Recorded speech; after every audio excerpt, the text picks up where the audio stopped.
Mga idol, napanood nyo na ba itong viral ngayon sa social media? Isang nanay yung namatay dahil sa panganak. Tapos ang kasamaang palad pa nun yung mga bata is wala nang kasama sa buhay dahil yung tatay nila is nag-asawa rin ng iba. Yun, buti na lang may kapitbahay na tumulong dito. Tsaka yung baby naman is safe na, nakaligtas, pero yung nanay hindi. Panoorin natin tong video na to. Yan o, batang bata. Hello, good morning. Ito kapitbahay namin, ito mga bata na to, ang mama nito, kapanganak lang ngayon namatay.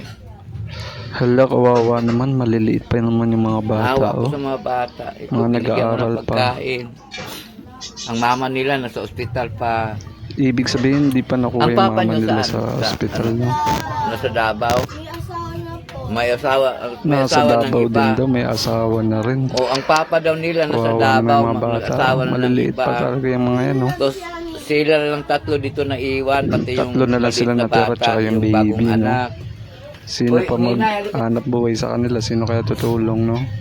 Dapat ma-actionan agad kay Rabi Tulfo or sino mang Ito yung makakatulong sa kanya na ito may yung bata kakayanan, na no? bagong anak. Mga bata pa eh.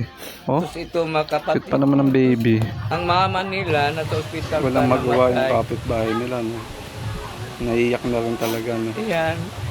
Sino ba namang hindi Sana maiiyak sa ganyang mga sitwasyon, no? magandang puso dyan, tulungan Mga natin bata pa sila. eh. Walang tutulong sa kanila. Kawawa ang mga bata. Ito, binigyan ko ng pagkain kasi nagugutom daw Wala sila. pang muwang eh.